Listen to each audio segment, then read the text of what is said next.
સુવાર્તા 22મો અધ્યાય 1 થી 14 જે કલમ છે, એ કલમમાં પ્રભુ ઈસુ દ્રષ્ટાંત કહેશે. પણ એ દ્રષ્ટાંત પ્રભુ ઈસુએ કેમ કહેવું પડ્યું એ 21મા અધ્યાયમાં એની 43મી કલમમાં લખવામાં આવ્યું છે, અને એની આગળની કલમોમાં પણ એ બાબત છે. એ પ્રમાણે 43મી કલમમાં કે એ માટે હું તમને કહું છું કે દેવનું રાજ્ય તમારી પાસેથી લઈ લેવાશે. પ્રભુ આ યહૂદી ઇસ્રાએલીઓને ઉદ્દેશીને આ કહેશે કે દેવનું રાજ્ય તમારી પાસેથી લઈ લેવાશે ને જે પ્રજા તેના ફળ આપશે તેઓને અપાશે. દેવનું રાજ્ય ઇસ્રાએલ પાસેથી લઈ લેવાશે અને જે પ્રજા ફળ આપે છે એને આપવામાં આવશે. અને પછી એને વિસ્તારથી સમજાવવાને માટે પ્રભુ ઈસુ એક દ્રષ્ટાંતનો ઉપયોગ કરે છે. અને દ્રષ્ટાંત ટૂંકમાં તમને કહું તો એ આ રીતનું છે કે દેવનું રાજ્ય એ આ પ્રમાણે છે. પ્રભુ ઈસુ કહે છે કઈ રીતે, તો કે એક રાજા હતો, એણે એના દીકરાનું લગ્ન નક્કી કર્યું અને એ લગ્ન માટે અમુક જણને એને નોતર્યા, આમંત્રણ આપ્યું કે લગ્નમાં તમે આવો. અને જ્યારે લગ્નનું આમંત્રણ આપવામાં આવ્યું ત્યારે કહે છે કે જે નોતરેલા લોકો હતા એમણે ઈચ્છ્યું નહીં ત્યાં જવાને માટે. એ લોકોએ ઈચ્છ્યું નહીં, બાઇબલ એવું કહે છે. બીજી વાર જ્યારે લગ્નનું જમણ તૈયાર થઈ ગયું ત્યારે બીજી વાર એ ચાકરોને મોકલીને આમંત્રણ આપે છે કે લગ્નમાં ના આયા પણ હવે કે છે લગ્ન જમણ તૈયાર છે, તમે આવો. અને ત્યારે પ્રભુ ઈસુ એમના દ્રષ્ટાંતમાં કહે છે કે બીજી વાર જ્યારે આમંત્રણ આપ્યું ચાકરો દ્વારા ત્યારે કહે છે કે એ લોકોએ ગણકાર્યું નહીં, એવો શબ્દ વાપરવામાં આવ્યો છે. એ લોકોએ ગણકાર્યું નહીં. અને એ લોકોએ શું કર્યું કે છે, એ લોકો પોતપોતાના માર્ગે ચાલ્યા ગયા. કોઈ ખેતરમાં ખેતી કરવા જતો રહ્યો તો કોઈ વેપારમાં વેપારી તરીકે જતો રહ્યો. અને જે બાકીના લોકો હતા એમણે આ ચાકરોને પકડ્યા, એમનું અપમાન કર્યું અને એમને કહે છે કે એ લોકોએ મારી નાખ્યા. એટલે રાજા પછી બહુ ગુસ્સે થયો કે જેમને મેં નોતર્યા હતા, જેમને મેં આમંત્રણ ખાસ મારા દીકરાના લગ્ન અને જમણમાં આપેલું, એ લોકોએ મારો આદર સત્કાર કર્યો નહીં, મારું માન જાળવ્યું નહીં, આવ્યા નહીં એ લોકો. અને એટલે પછી રાજાએ પોતાના સૈનિકો લશ્કરને મોકલ્યું અને એ લોકોનો નાશ કરી નાખ્યો. પણ હવે મિજબાની તો તૈયાર છે, ખોરાક તૈયાર છે, પણ હવે લોકો છે નહીં, કેમ કે જેમને નોતરવામાં આવેલા એ લોકો આવ્યા નથી. તો હવે ખોરાકનું શું થશે? એટલે રાજાએ ફરીથી બીજું એક આમંત્રણ મોકલાયું, એના ચાકરોને મોકલ્યા કે શેરીઓમાં રસ્તા પર જાઓ અને જે લોકો તમને મળે એ બધાને તમે કહેશે કે આ મિજબાનીમાં, આ લગ્નના જમણમાં તમે લઈ આવો. અને એ લોકો જઈ, એના ચાકરો ગયા અને આખા શહેરમાં ફર્યા, જે લોકો હતા એ બધાને લઈને એ લોકો આવ્યા. પણ અહીંયા જે લોકોને હવે બીજી વાર લાવવામાં આવ્યા, પહેલી વાર જે હતા એના વિશે બાઇબલ એવું કહે છે કે એ લોકોને નોતરવામાં આવેલા, ખાસ પ્રકારનું આમંત્રણ આપવામાં આવેલું. પણ જ્યારે બીજી વાર લોકોને બોલાવવામાં આવ્યા ત્યારે એ લોકો કેવા હતા, 10મી કલમમાં લખવામાં આવ્યું છે કે ભલા અને ભૂંડા. જે લોકો પકડાય તમારા હાથમાં આવે, ભલા કે ભૂંડા ગમે તે હોય, એને તમે આ લગ્ન જમણમાં લઈ આવો. અને એ લોકો આવ્યા. બીજું આમંત્રણ એ લોકોએ સ્વીકાર્યું, એ લોકો આવ્યા. પણ એમાં પાછી એક તકલીફ થઈ કે બધા આવ્યા ખરા, અને જ્યારે સમય થઈ ગયો ત્યારે રાજા પોતાને એમાંથી બહાર આવે છે અને લોકો જ્યાં બેઠા છે ત્યાં રાજા જોવા માટે આવે છે કે કોણ કોણ આ લગ્ન જમણમાં આવ્યું છે. અને રાજા આવીને જોવે છે તો બધા સરસ લગ્નના પોશાક પહેર્યા છે, સરસ નવા કપડા પહેર્યા હશે વગેરે. પણ એમાં એક માણસ એવો રાજાની નજરમાં તરી આવે છે કે ઘણા બધાએ સરસ પહેર્યું છે, પણ એક જ વ્યક્તિ એવો છે કે જેણે લગ્નના પોશાક, જે લગ્નનો ખાસ પોશાક હોવો જોઈએ, એ પહેર્યો નતો. એટલે રાજા એને કહે છે કે ભાઈ બીજા બધા લગ્નમાં આવ્યા છે, જમણમાં આવ્યા છે, પોશાક પહેરીને આવ્યા છે, તું લગ્નનો પોશાક પહેરીને કેમ આવ્યો નથી, સામાન્ય પોશાક પહેરીને આવ્યો. અને બાઇબલ કહે છે કે એ માણસે કોઈ જવાબ આપ્યો નહીં, કોઈ સ્પષ્ટીકરણ આપ્યું નહીં. અને પછી રાજાએ કે છે હુકમ કર્યો કે આને હાથ પગ બાંધી દો અને અંધકારના ખાડામાં એને નાખી દો કે જ્યાં રડવું અને દાંત પીસવું થશે. અને પ્રભુએ 14મી કલમમાં આ જ્યારે દ્રષ્ટાંત આપ્યું એ પછી એવું પ્રભુ વચન કહે છે કે તેડેલા ઘણા છે પણ પસંદ કરેલા એ બહુ થોડા છે. આ જે દ્રષ્ટાંત છે યહૂદીઓને દ્રષ્ટિમાં રાખીને પ્રભુ ઈસુ કહે છે, આખું અઠવાડિયું પ્રભુ ઈસુએ જે કાર્યો કર્યા એ બે મુખ્ય જાતિઓને ધ્યાનમાં રાખીને, બે પીપલ ગ્રુપ કહેવાય એમને ધ્યાનમાં રાખીને કરેલા. એક તો યહૂદી પ્રજા અને બીજી બિન યહૂદી પ્રજા. અને એટલે આ બંને પ્રજા આ દ્રષ્ટાંતમાં આપણે જોઈ શકીએ છીએ. અને એટલે આજે આપણે આપણું મન એ આ પ્રભુના દ્રષ્ટાંતમાં પરોવવા માંગીએ છીએ કે અહીંયા શું કહેવા માંગે છે. સૌથી પહેલા કે છે આ જે રાજા છે એ તો દેવ પોતે છે. દેવને એક રાજા તરીકે અહીંયા ઉપમા આપવામાં આવી છે કે આ જે રાજા છે જેણે એના દીકરાનું લગ્ન અને જમણ આખું જે ઠરાવ્યું છે કોણ છે? તો કે છે કે ઈશ્વર છે. અને બાઇબલમાં ઈશ્વરે સૌથી પહેલા એના દીકરાના લગ્નની અથવા તો એના દીકરાના લગ્નની મિજબાનીની એક ભવિષ્યવાણી આપી હતી. ઉત્પત્તિના પુસ્તકમાં જો આપણે આવીએ એના 3 અધ્યાયમાં આ લગ્ન વિશેની આખી જે ભવિષ્યવાણી છે કે ઈશ્વરે એના દીકરા વિશે જે ભવિષ્યવાણી કરી હતી કે આયોજન કરવામાં આવ્યું છે મિજબાની માટે, આનંદ માટે, છુટકારા માટે અને તારણ માટે. એ ઉત્પત્તિ 3 અધ્યાય એની 15મી કલમમાં લખવામાં આવ્યું છે. તારી ને સ્ત્રીની વચ્ચે તથા તારા સંતાનની ને તેના સંતાનની વચ્ચે હું વેર કરાવીશ. તે તારું માથું છૂંદશે ને તું તેની એડી છૂંદશે. પ્રભુ ઈસુ વિશેનો આ સૌથી પહેલી ભવિષ્યવાણી બાઇબલમાં જોવા મળે છે કે એ આવવાના છે. એ આવવાના છે, એ જમણ નક્કી છે, એ એમની કન્યાને લેવા આવવાના છે, એને તારણ આપવાને માટે આવવાના છે. આદમ હવાએ જ્યારે પાપ કર્યું એદન વાડીમાં હતા, પણ જ્યારે પાપ કર્યું ત્યારે ઈશ્વરે એ લોકોને એદન વાડીમાંથી બહાર કાઢી મૂક્યા. હવે જ્યારે બહાર કાઢી મૂક્યા ત્યારે ઘણા બધા આપણે એવું માનીએ છીએ કે એ લોકોએ જ્યારે પાપ કર્યું એટલે ઈશ્વર એમને પર ગુસ્સે થયા. ઈશ્વરને ગુસ્સો આવ્યો અને એટલે શિક્ષા રૂપે એમને એદન વાડીમાંથી બહાર કાઢી મૂક્યા, શિક્ષા કરવા માટે. પણ ભલાઓ બાઇબલ એવું કહે છે કે ઈશ્વરે આદમ ને હવાને એદન વાડીમાંથી એટલા માટે નથી કાઢી મૂક્યા કે ઈશ્વર એમને શિક્ષા કરવા માંગતા હતા, પણ ઈશ્વર એમને પ્રેમ કરતા હતા એટલા માટે એદન વાડીમાંથી બહાર કાઢી મૂક્યા. તો આ તો બહુ વિચિત્ર લાગે કે જેને પ્રેમ કરો એને તમે સારી જગ્યા પર રાખો. એદન વાડી તો ફળદ્રુપ હતી. જો ઈશ્વર પ્રેમ કરે છે એમને તો આદમ હવાને ત્યાં જ રાખવા જોઈએ, બહાર કેમ કાઢ્યા? ઉત્પત્તિમાં આપણે પહેલા 3 અધ્યાયનો અભ્યાસ કરીએ ને ખાસ કરીને 3 અધ્યાયનો, ત્યાં આપણને ખબર પડે છે કે આદમ હવાએ ભલા ભૂંડાના વૃક્ષ પરથી ફળ ખાધું અને પાપે પ્રવેશ કર્યો. પણ હવે શું છે કે એ જ એદનવાડીમાં બીજું એક વૃક્ષ છે અને એ તો છે જીવનનું ઝાડ. જે જીવનનું વૃક્ષ છે, જીવનનું ઝાડ છે, એમાં પણ ફળ લાગેલા છે. હવે આદમ ને હવાની પરિસ્થિતિ કઈ થઈ કે એ લોકો તો પાપમાં આવી ગયા છે, પાપી સ્વભાવના થઈ ગયા છે. અને આ પાપી સ્વભાવ સાથે રખેને, બાઇબલ કહે છે રખેને એ લોકો જઈને જીવનના વૃક્ષને ખાઈ લે. શું આપણે જાણીએ છીએ કે પાપી અવસ્થામાં જ જો આદમ હવાએ જીવનનું ફળ ખાઈ લે તો શું થાય?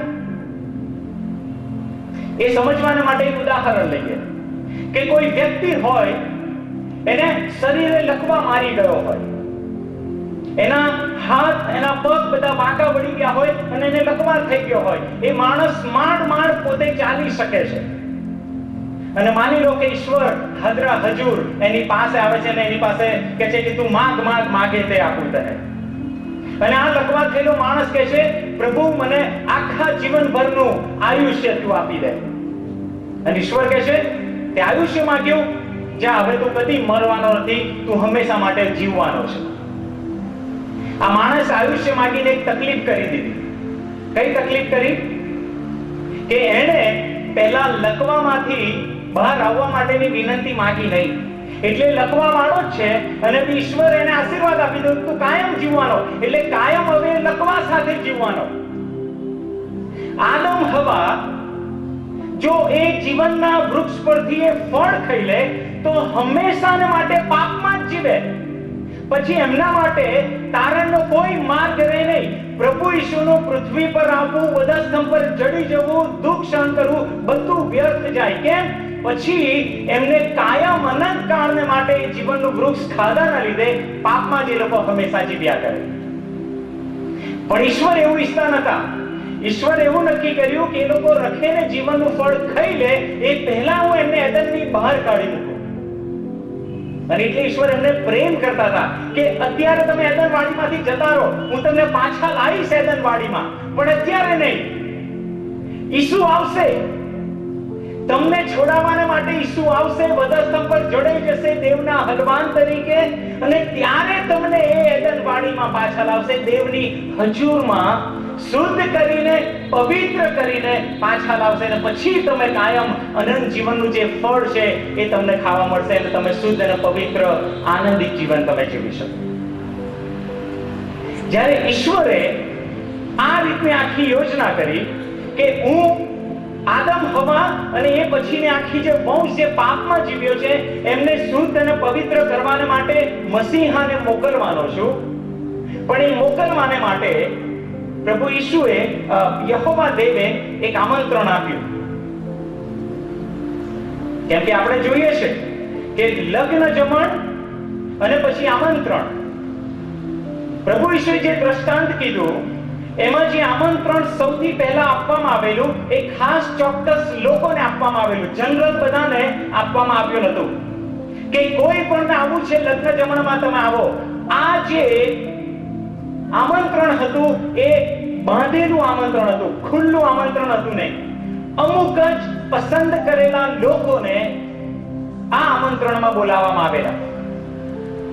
અને બાઇબલ કહે છે કે યહોવા દેવે ઇબ્રાહીમને ખાસ આમંત્રણ આપ્યું ઉત્પત્તિ 12મા અધ્યાયમાં કે તું આય, તારા બાપનું ઘર, દેશ, સગામલા બધું છોડીને હું જે દેશ બતાવું એમાં તું ચાલ્યો જા, હું તને આશીર્વાદિત કરીશ. અને પ્રભુએ કીધું તારામાં હું બધાને આશીર્વાદિત કરીશ, પૃથ્વીના લોક તારામાં આશીર્વાદિત થશે. એટલે ઇબ્રાહીમને અને એના સંતાનને એટલે કે ઇસ્રાએલ પ્રજાને ઈશ્વરે આમંત્રણ આપ્યું. યહૂદીઓને ઈશ્વરે આમંત્રણ આપ્યું કે આવો, આ હલવાનનું જે લગ્ન છે, આ હલવાનનું જે જમણ છે એમાં તમે યહૂદીઓ આવો, ઇસ્રાએલની પ્રજા તમે આવો. એ રીતે સૌથી પહેલા આમંત્રણ એ યહૂદીઓને ઈશ્વરે આપ્યું. પણ પ્રભુ ઈસુના દ્રષ્ટાંતમાં શું કહે છે કે જ્યારે આમંત્રણ લોકોને આપવામાં આવ્યું ત્યારે એ લોકોએ સૌથી પહેલા તો કીધું કે એ લોકોએ ઈચ્છ્યું જ નહીં કે અમે જઈએ. ચાકરોને મોકલ્યા કે જાઓ, આમંત્રણ તૈયાર છે અને હવે કે છે મિજબાની તૈયાર છે, જાઓ લોકોને લઈ આવો. મારા યહૂદી લોકોને તમે જાઓ. અને આ ચાકરો કોણ છે? પ્રબોધકો. કે ઈશ્વર વારંવાર એ ઇતિહાસમાં પ્રબોધકોને મોકલ્યા કે જાઓ અને કહેજો કે મસીહા આવી રહ્યો છે, એ મિજબાની તૈયાર છે, મસીહા આવવાનો છે. પ્રબોધકો પર પ્રબોધકો મોકલીને યહોવા દેવ ઇસ્રાએલ પ્રજાને યાદ દેવડાવે છે કે મિજબાની તૈયાર છે, તમે આવો. પણ એ લોકોએ શું કર્યું? બીજી વાર તો એવું કીધું કે એ લોકોએ ગણકાર્યું નહીં. ઈસુ જ્યારે આવ્યા ત્યારે એ લોકોએ કહે છે ગણકાર્યું નહીં, ઈસુને ગણકાર્યો નહીં. અને એટલે ઈસુએ શું કહેવું પડ્યું કે તમે જે પથ્થરને નકાર્યો છે એ પથ્થર એ ખૂણાનો મુખ્ય પથ્થર થયો છે, તમે એને ગણકાર્યો નહીં. એ આમંત્રણ તમને જે આપવામાં આવ્યું ઈશ્વર તરફથી, તમને પસંદ કરવામાં આવ્યા ખાસ પ્રજા તરીકે અને તમારા માટે મસીહાને મોકલવાનું એ કર્યું, પણ તમે કશી એ ગણકાર્યું નહીં. બાળકો, દુઃખ સહન સપ્તાહમાં જ્યારે આપણે ભેગા થઈએ છીએ ત્યારે પ્રભુ ઈસુના દુઃખને યાદ કરવાનો પ્રયત્ન કરીએ છીએ કે પ્રભુએ આપણા માટે કેટલું બધું દુઃખ સહન કર્યું. પણ ખરેખર જોવા જઈએ ને તો પ્રભુ ઈસુ માટે દુઃખ સહન સપ્તાહનું જે દુઃખ છે ને એ કશું દુઃખ નથી. દુઃખ સહન સપ્તાહમાં પ્રભુના ખીલ્લા હોય, એ વધસ્તંભ હોય, એ પ્રભુ માટે ખરેખર દુઃખ નથી. એનાથી વધારે દુઃખ તો નાતાલનું દુઃખ છે. એનો જન્મ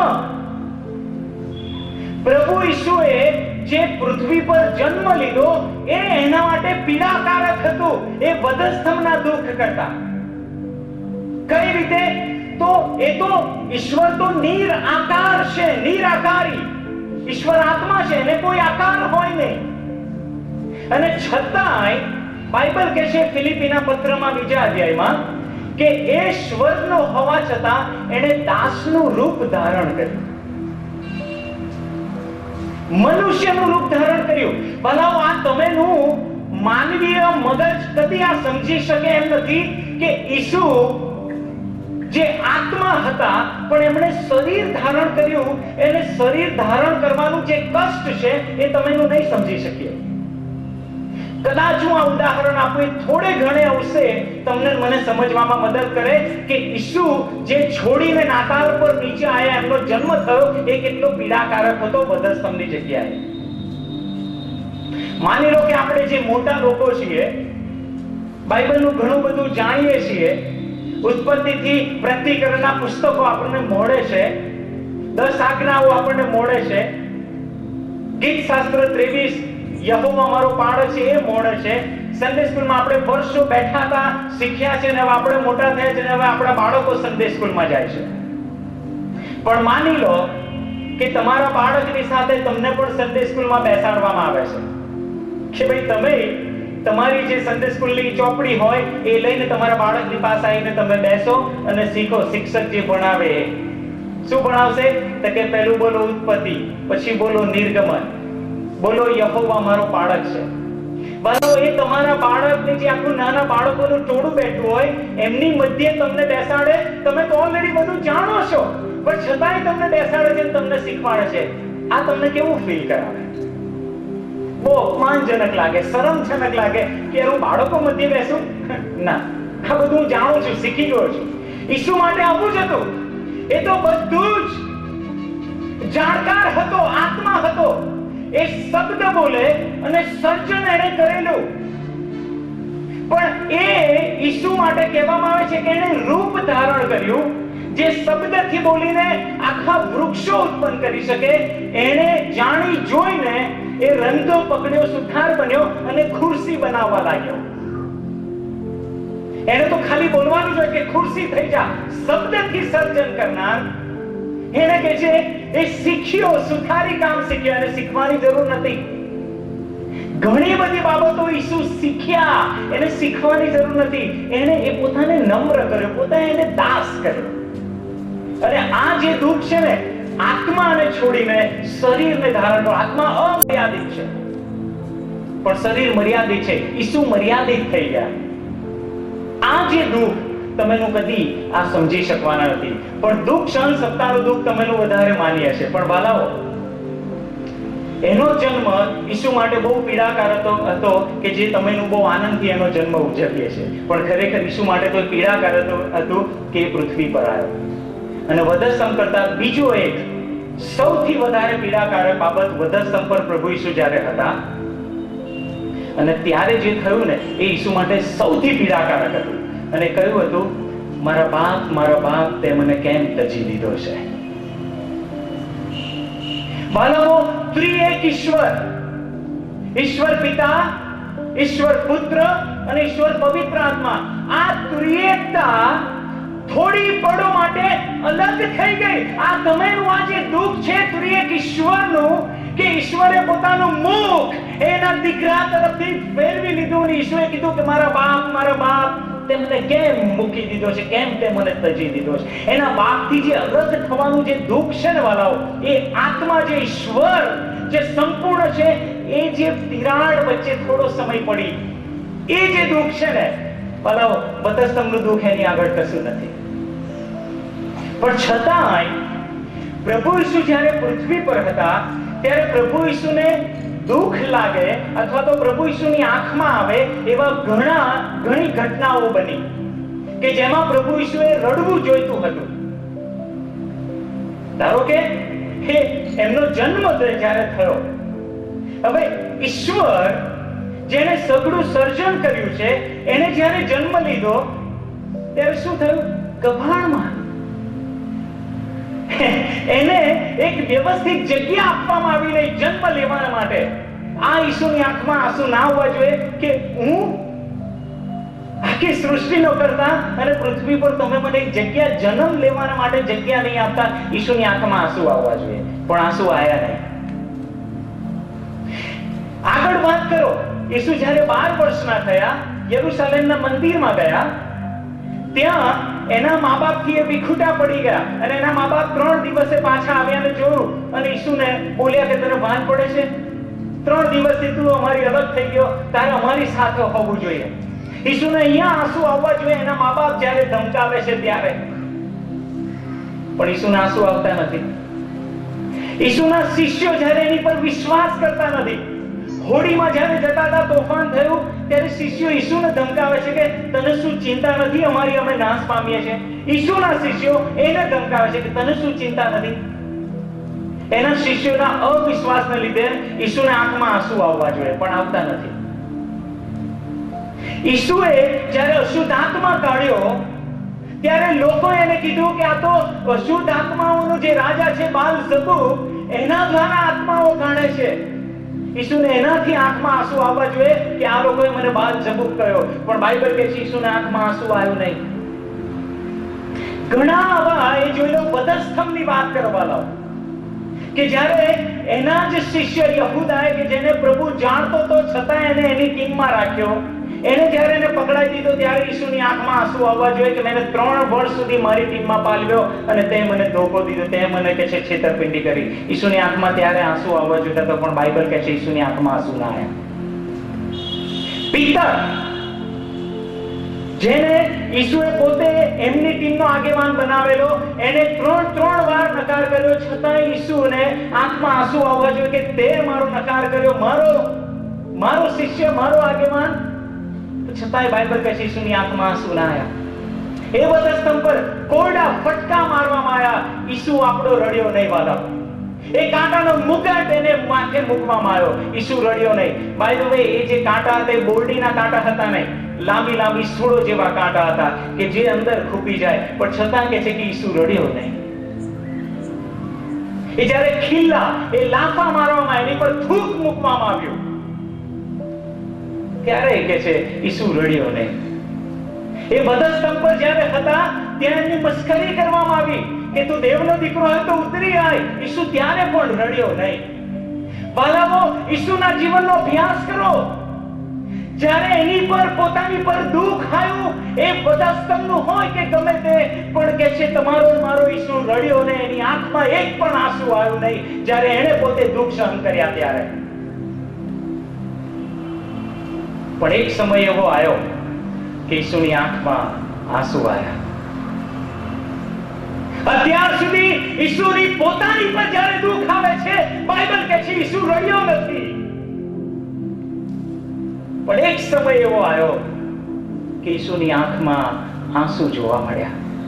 કયો સમય આ હતો કે ઈસુની આંખમાં એવું તે શું થયું કે આ ઈસુને પોતાના દુઃખમાં રડ્યો નહીં, પણ એવી કઈ ઘટના બની કે જેણે ઈસુની આંખમાં આંસુ લવડાવી દીધા? કઈ બાબત ઈસુના જીવનમાં બની કે જેણે ઈસુને આંખે કરી? લૂકની સુવાર્તા એનો 19મો અધ્યાય વાળાઓ, કે જેમાં જે શાસ્ત્ર ભાગ આપણે વાંચીએ છીએ ત્યાં આપણને ખબર પડે છે કે ઈસુની આંખમાં કોણે આંસુ લાવ્યા. લૂકની સુવાર્તા એનો 19મો અધ્યાય એની 41મી કલમ.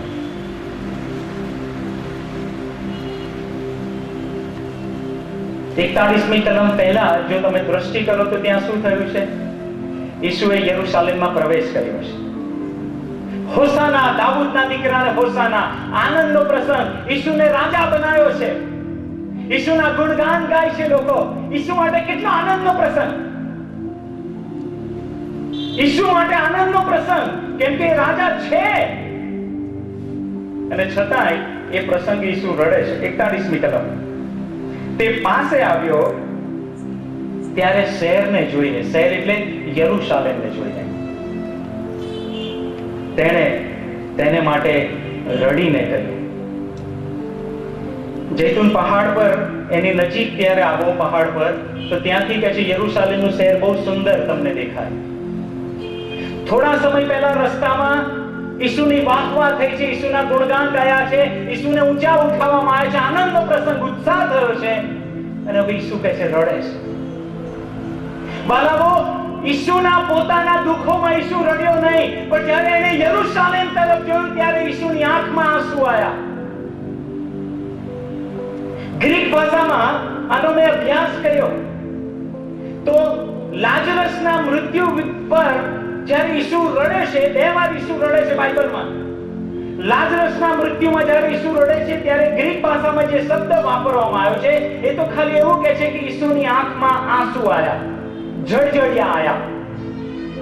પણ અહીંયા જ્યારે લુકની સુવાર્તા 19મા અધ્યાયમાં 41મી કલમમાં જ્યારે બાઇબલ કહે છે કે એને જોઈને તેને માટે ઈસુ રડીને કહ્યું, જ્યારે રડીને કહેશે ને ગ્રીક ભાષામાં એ કહે છે કે જે વિલાપ અંદર થાય, જે દુઃખ અને પીડા થાય અને એની સાથે જે ચિસ્કારી નીકળે, જે અંદરનું દુઃખ સહન ના કરી શકાય અને માણસ જે રડીને બૂમ પાડે ને, એ આંખમાંથી આંસુ નીકળે ને મોંમાંથી ચીસ નીકળે. એવી રીતે અહીંયા કહે છે કે ઈસુ યરૂશાલેમની માટે રડ્યો. પણ જે પોતાના માટે રડ્યો નહીં, એ યરૂશાલેમ માટે કેમ રડ્યો? એટલા માટે કે સૌથી પહેલું આમંત્રણ ઇબ્રાહીમના દીકરાઓને દીકરીઓને આપવામાં આવ્યું, ઇસ્રાયેલને, આ યરૂશાલેમને આમંત્રણ આપવામાં આવ્યું.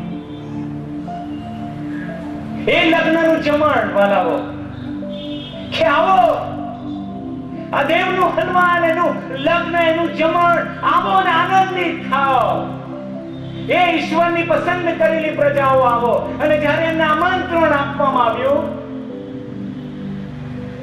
ત્યારે એ લોકોએ બાઇબલ કહે છે નકાર્યું.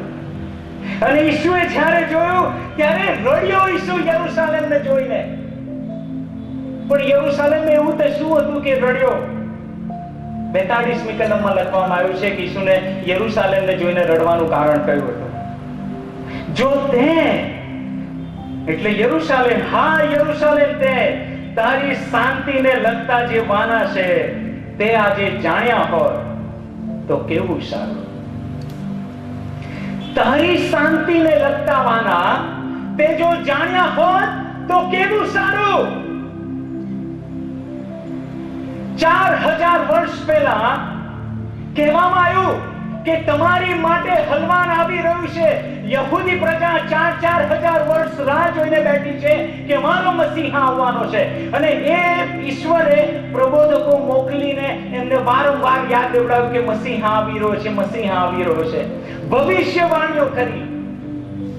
ઈસુના જન્મને લગતી ભવિષ્યવાણી, ઈસુના મરણને લગતી ભવિષ્યવાણી, ઈસુની સેવાને લગતી ભવિષ્યવાણી, ભવિષ્યવાણી પર ભવિષ્યવાણી ત્યાં કરવામાં આવી કે આ બધી ભવિષ્યવાણીઓ એ ઈસુ પૂરી કરશે, અને ઈસુ પૂરી કરે તો એ મસીહા છે.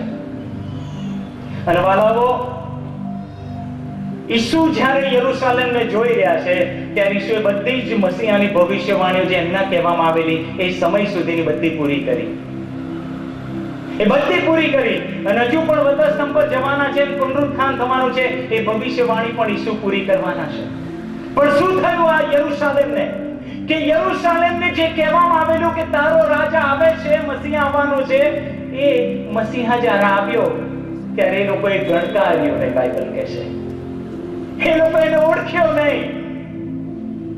જેને ખરેખર એ લોકોએ રાજા તરીકે આનંદથી ખજૂરીની ડાળીઓ લઈને ખરેખર રાજા તરીકે કરવો જોઈએ, એને લોકોએ વધસ્તંભે ચડી દીધો. ઈસુને ઓળખી શક્યા નહીં. 4000 વર્ષ સુધી જેની રાહ જોતા હતા એ લોકો, જ્યારે એ શાંતિના વાના એમની પાસે આવી ગયા, આંખની આગળ આવી ગયા, શાંતિના વાના, એ આશીર્વાદના વાના, એ તારણના વાના, એ પાપમાંથી છુટકારાના વાના, એમની આંખ આગળ ઈસુ ઊભો છે, અને છતાં એ લોકો ઈસુને ઓળખી નહીં શકતા. વાલાઓ, આનાથી દુઃખની પરિસ્થિતિ કઈ?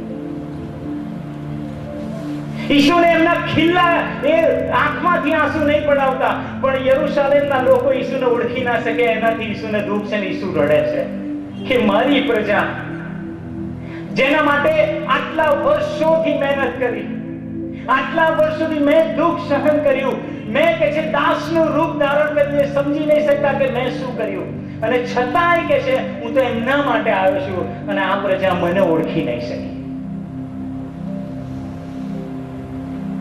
ઈસુના આંખમાંથી ચોધાર આંસુ વહી ગયા અને એના મોંમાંથી ચીસ નીકળી કે તે જો તારી શાંતિને લગતા વાના જાણી લીધા હોત તો કેટલું સારું હોત. મારો ઇસ્રાએલે એમના મસીહાને નકાર્યો. પહેલું આમંત્રણ એ ઇસ્રાએલી પ્રજાને ઈશ્વર આપ્યું, પણ જ્યારે એ લોકોએ નકાર્યું ત્યારે ઈસુ એમના દ્રષ્ટાંતમાં શું કહે છે કે જ્યારે એ લોકોએ નકાર્યું ત્યારે કહે છે કે એણે એનું સૈન્ય મોકલ્યું, એને સૈન્ય મોકલ્યું અને કહે છે કે એ લોકોનો એણે નાશ કર્યો, એ લોકોનો નાશ કર્યો, એમને સાઈડ પર કરી દીધા. તમે જો જે મસીહાને મેં મોકલ્યો છે એને તમે ગણકારતા નથી તો હવે કઈ વાંધો નહીં, તમારી જરૂર નથી. અને પછી શું થયું વાલાઓ? એ જે જમણો જો તૈયાર છે, એ હલવાનનું રક્ત જો તૈયાર છે, એટલું જ ફ્રેશ છે એ પાપની માફી આપવાને માટે. પણ એના માટે શું થયું? ઈશ્વરે જે રાજા છે એને એના ચાકરોને ફરીથી મોકલ્યા કે જાઓ અને કોને લઈ આવો? ભલા અને ભૂંડા જે કોઈ મળે એને તમે લઈને આવો. ભલા અને ભૂંડા વિદેશીઓ, આપણે જે યહૂદી પ્રજા નથી, તમને ને મને આમંત્રણ આપવામાં આવ્યું. બીજું આમંત્રણ વાલાઓ, કેમ કે યહૂદીઓ ઈસુને નકાર્યો તો કે છે વાંધો નહીં, હવે કે છે કે વિદેશીઓને કારણ આપો. એ મસીહાને હવે વિદેશમાં તમે મોકલો, વિદેશીઓમાં મોકલો. અને મોકલવામાં આવ્યું. એ તારણ કહેશે કે એ મોકલવામાં આવ્યું અને કહેશે કે એ જે લગ્ન જમણ હતું ભલા ભૂંડા લોકોથી એ મિજબાનીનું સ્થળ ભરાઈ ગયું. લોકો ત્યાં આવી ગયા. માથીની સુવાર્તા 22મા અધ્યાયમાં પાછા આવીએ.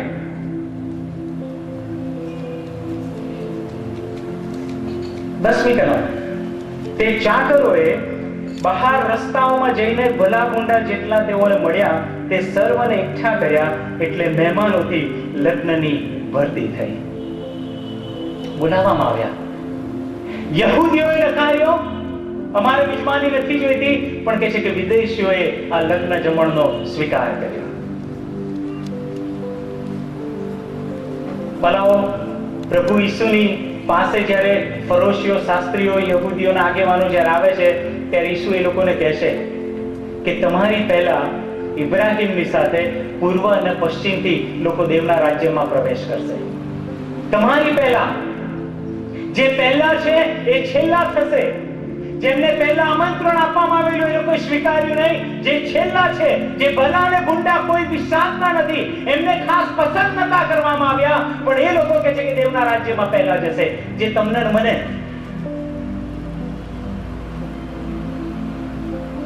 કનાની સ્ત્રી એની દીકરીને માટે વિનંતી લઈને પ્રભુ ઈસુની પાસે આવે છે. અને જ્યારે પ્રભુ ઈસુની પાસે આવે છે ત્યારે આ તો કનાની સ્ત્રી છે. અને કનાન ના જે લોકો હતા એ હામના વંશજ હતા. નૂહનો જે દીકરો હતો હામ, કે જેને શ્રાપ આપવામાં આવેલો નૂહ દ્વારા કે એ કનાન છે. અને એ કનાનના લોકો શ્રાપિત લોકો કહેવાય, કેમ કે ઈશ્વરે નૂહનો જે શ્રાપ હતો એને ગણ્યો અને એ કનાનના લોકોને શ્રાપિત કર્યા. અને કે છે આ કનાની સ્ત્રી એટલે કોણ? શાપિત સ્ત્રી. એ પ્રભુ ઈસુની પાસે એક વિનંતી લઈને આવે છે એની દીકરી માટે. વલાઓ, જ્યારે ઈસુની પાસે કનાની સ્ત્રી એની દીકરીની વિનંતી લઈ જાય છે ત્યારે ઈસુએ બહુ સરસ એને એક જવાબ આપ્યો.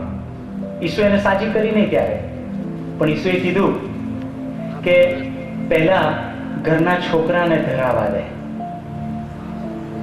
ઘરના છોકરાની રોટલી લઈ અને મારે કહે છે કે કૂતરાને રોટલી નાખવી એ વ્યાજબી નથી. ઈસુ આવું કેમ બોલે છે? યહૂદીઓ ઈસુની આસપાસ છે. એ લોકો સાંભળી રહ્યા છે ઈસુ શું કહે છે કે ઘરનાની રોટલી લઈ અને મારે કહે છે કૂતરાને રોટલી નાખવી એ વ્યાજબી નથી, એ યોગ્ય નથી. કેમ? હું ઇસ્રાએલીઓ માટે મોકલવામાં આવ્યો છું. ઈસુ કહે છે આ યહૂદીઓ માટે પહેલા મોકલવામાં આવ્યો છું. એમને આમંત્રણ આપવામાં આવ્યું છે. મસીહા એમના માટે આવ્યો છે.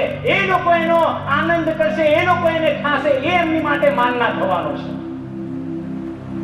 અને જે યહૂદીઓ માટેનું છે એ યહૂદીઓ જ માટેનું. અને કૂતરા એટલે વિદેશી લોકોને એ ઈસુ આપવામાં નહીં આવે. ઈસુ તરફથી જે આશીર્વાદ છે એ કૂતરાને આપવો યોગ્ય નથી, કેમ કે ઈસુનો આશીર્વાદ એ યહૂદીઓ માટેનો છે. ઈસુએ આ કનાની સ્ત્રીનું એવું લાગે છે કે જાણે અપમાન કર્યું, એને કૂતરું કહીને, કે ઘરના એટલે મારા યહૂદી લોકો, ઇસ્રાયેલી લોકો, અને કૂતરું એટલે તું વિદેશી પ્રજા. પણ વાલાઓ, ઈસુનો એ ઈરાદો નતો કે એ સ્ત્રીને એ કૂતરું કહીને નીચી પાડે. પણ ઈસુ એ કનાની સ્ત્રીનું હૃદય જાણતા હતા. અંદર કનાની એ જે સ્ત્રી છે, અંદર શું છે ઈસુ જાણતા હતા, અને એને બહાર લાવવા માંગતા હતા. અને એટલે બહાર આવે એટલા માટે ઈસુએ એને આ પ્રશ્ન કર્યો કે મારે શું એ વ્યાજબી છે? અને આ સ્ત્રીએ તરત કીધું કે ઈસુ તું કે છે એ સાચું છે, તું કે છે એ સાચું છે. કે છે કે અમે તો કૂતરા છીએ, અને ટેબલ પરથી જે વધેલા કકડા પડ્યા હોય એ અમારા નસીબમાં, એ અમારા અમે ખાવાના હોય. તું સાચું કે છે, અમે દીકરા નથી, પણ ઈસુ ટેબલ પરથી પણ જે પડે એ તો તું મને આપ. તારા છોકરાઓને તો પહેલા અમે લોકો ધરાઈ દે, પણ જે વધે ને એ ટુકડો તો મને આપ. એ ટુકડો મારી દીકરીના માટે બહુ આશીર્વાદી છે. એ ટુકડો બસ છે મારી દીકરીના સાજાપણા માટે. અને ઈસુએ જોયું કે વાહ, આ વિશ્વાસ તમે જુઓ, ઇસ્રાએલીઓએ મારી પર વિશ્વાસ કર્યો નહીં, યહૂદીઓએ સાજાપણાનો ઉપયોગ ના કર્યો, ઈસુએ સાજાપણું વિદેશીઓને આપી દીધું. પૂર્વ અને પશ્ચિમથી ઇબ્રાહીમની સાથે દેવના રાજ્યમાં તમારા કરતા કે છે કે પહેલા લોકો જશે, તમે નો. કે જે આપણે વિદેશીઓ છે, પરદેશીઓ છે, યહૂદી નથી. તમને ને મને જ્યારે આમંત્રણ આપવામાં આવ્યું ત્યારે કે છે કે આમંત્રણનો એ લોકોએ સ્વીકાર કર્યો. ઘર ભરાઈ ગયું, એ લોકો આવી ગયા ત્યાં બધા જ. પણ પછી પ્રભુ ઈસુ એમના દ્રષ્ટાંતમાં રોકાઈ નહીં જતા, પણ આગળ એક વાત કહેશે. શું કહેશે? 11મી કલમ. મહેમાનોને જોવા સારું રાજા માહે આવ્યો, ત્યારે તેણે ત્યાં લગ્નનો પોશાક પહેર્યા વગરના એક જણને દીધો. આમંત્રણ ગયું, ચાકરો ગયા, પ્રબોધકો ગયા, પ્રેરિતો ગયા, સેવકો ગયા, અને લોકોને આમંત્રણ આપે છે. આપણી મંડળીમાં વર્ષોથી આપણે દુઃખ શાંત સપ્તાહની મીટિંગો કરીએ છીએ, આત્મિક જાગૃતિની મીટિંગો કરીએ છીએ, રવિવારે પ્રભુના વચનો અપાય છે. એ શું છે? એ આમંત્રણ છે. હલવાના લગ્નના જમણમાં આવવા માટે એ આમંત્રણો દેવના વચનમાંથી તમને મને આપવામાં આવે છે. અને કે છે ભેગા થયા લોકો આવ્યા છે, તમે નું આવ્યા છે અહીંયા. પણ રાજા જ્યારે કે છે આવે છે જોવાને માટે, તો એક જણે લગ્નનો પોશાક પહેર્યો નથી.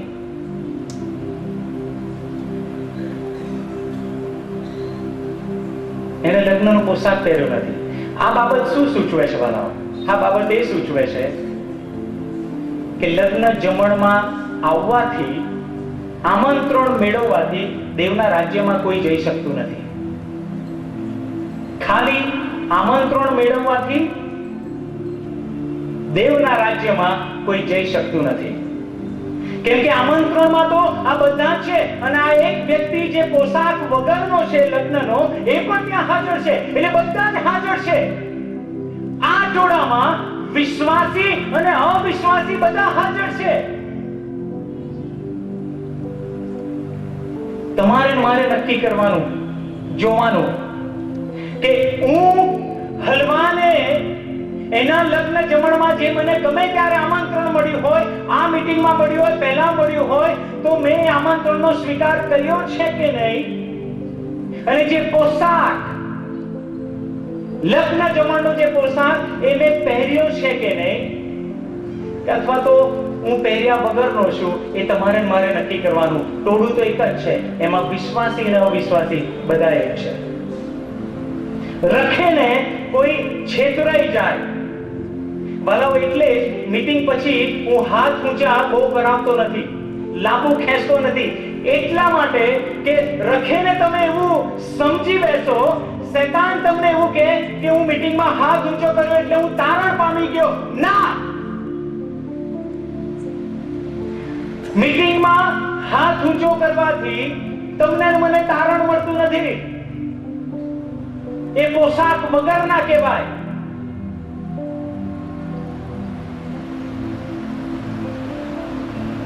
બંને હાજર છે, પોશાક વાળા અને પોશાક વગરના. બાળકો, તમે ખરેખર આ હલવાનના લગ્નના જમણમાં આવ્યા છો, તે પોશાક તમને મળ્યો છે, એ પહેર્યો છે તમે? સેવકો તમને સ્ટેજ પરથી કહે ને કે હા, તમારો હાથ મેં જોયો છે, તમે તારણ પામ્યા છો, વિશ્વાસ ના કરશો. તારણ પામ્યા છો કે નહીં એ કહેવાનું કામ સેવકનું નથી. સેવક કોઈને કહી ના શકે કે તમે તારણ પામ્યા. દેવનો આત્મા તમને કહેશે કે તમે તારણ પામ્યા છો. એ દેવના આત્માનું કામ છે. કોઈ સેવક, કોઈ મંડળી, કોઈ તમને સર્ટિફિકેટ આપી શકતું નથી તમે તારણ પામ્યા છો. અને એટલે રખેને કોઈ છેતરાઈ જાય કે મેં પોશાક પહેરી લીધો છે, પણ ખરેખર એ પોશાક હોય નહીં.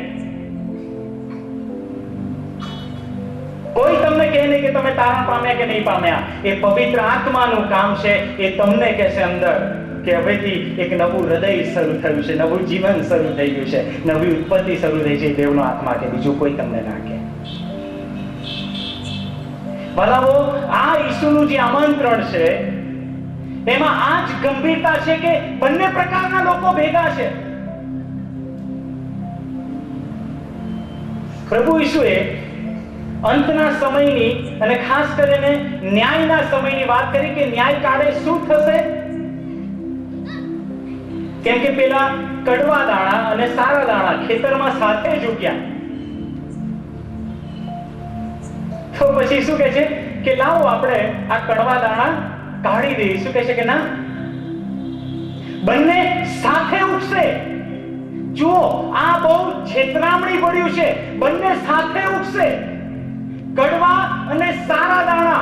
આ મિજબાનીમાં બંને સાથે હશે. પોશાક પહેરેલા તારણનો અને તારણના પોશાક નહીં પહેરેલા બંને સાથે હશે.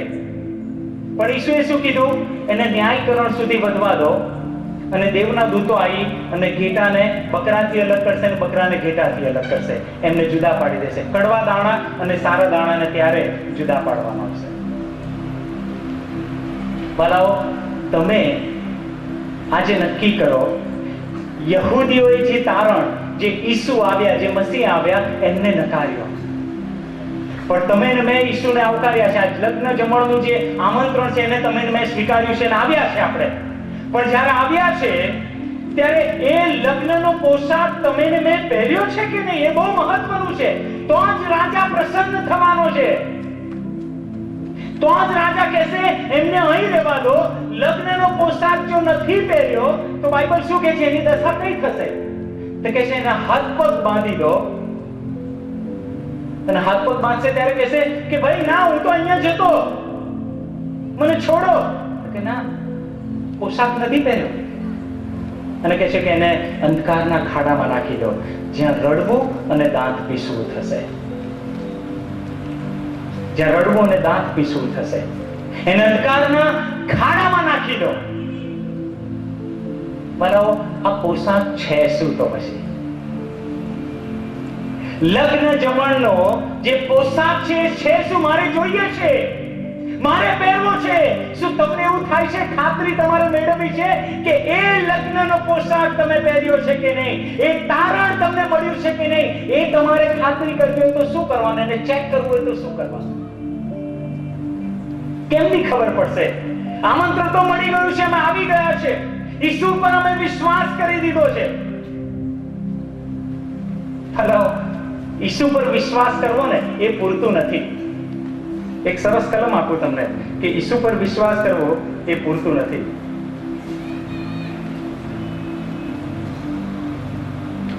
યોહાનની સુવાર્તા એનો બીજો અધ્યાય.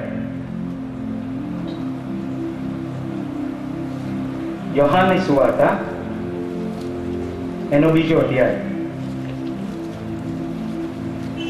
એની 23 કલમ. હવે પાસખા પર્વને વખતે તે યરુશાલેમમાં હતો. ત્યારે જે ચમત્કારો તે કરતો હતો તે જોઈને ઘણાએ તેના નામ પર વિશ્વાસ કર્યો. વાવ, સરસ. જુઓ તમે, બાઇબલ શું કહે છે? ઘણાએ એના નામ પર વિશ્વાસ કર્યો. પણ હવે આગળનું વાક્ય વાંચો. પણ ઈસુએ તેમનો વિશ્વાસ ન કર્યો. ઘણાએ ઈસુ પર વિશ્વાસ કર્યો એટલે આપણે કહીએ કે ઈસુ મેં તારી પર વિશ્વાસ કર્યો છે, પણ છતાંય પોશાક વગરના હોઈ શકીએ છે. કેમ? ઈસુ કહે છે કે પણ મેં તમારી પર વિશ્વાસ કર્યો નહીં. આ કેમનું હોઈ શકે? કેમ ઈસુ એમની પર વિશ્વાસ કર્યો નહીં? આગળ લખેલું છે કેમ કે તે સર્વને જાણતો હતો. જોયું તમે? એ સર્વને જાણતો હતો. અંદર શું છે એ લોકોની અંદર ઈસુ જાણતો હતો. એટલે ઈસુ એમનો વિશ્વાસ કર્યો નહીં કે તમે ખાલી મોંથી મને પ્રભુ કહો છો, પણ અંદર શું છે હું જાણું છું. અંદર હજુ નવું હૃદય ચાલુ થયું નથી, નવા ઈરાદા, નવી ઈચ્છાઓ, પ્રેમ, એ બધું હજુ ચાલુ થયું નથી. ઈસુ એમનો વિશ્વાસ કર્યો નહીં. બરાબર? તો તારણનો પોશાક કઈ રીતે ખબર પડે? હું ખાલી વિશ્વાસ કરું પણ ઈસુ તો મારી પર વિશ્વાસ કરતા નથી. સાચી વાત. તો આ તારણનો પોશાક કઈ રીતે ખબર પડે કે મેં પહેર્યો છે કે નહીં?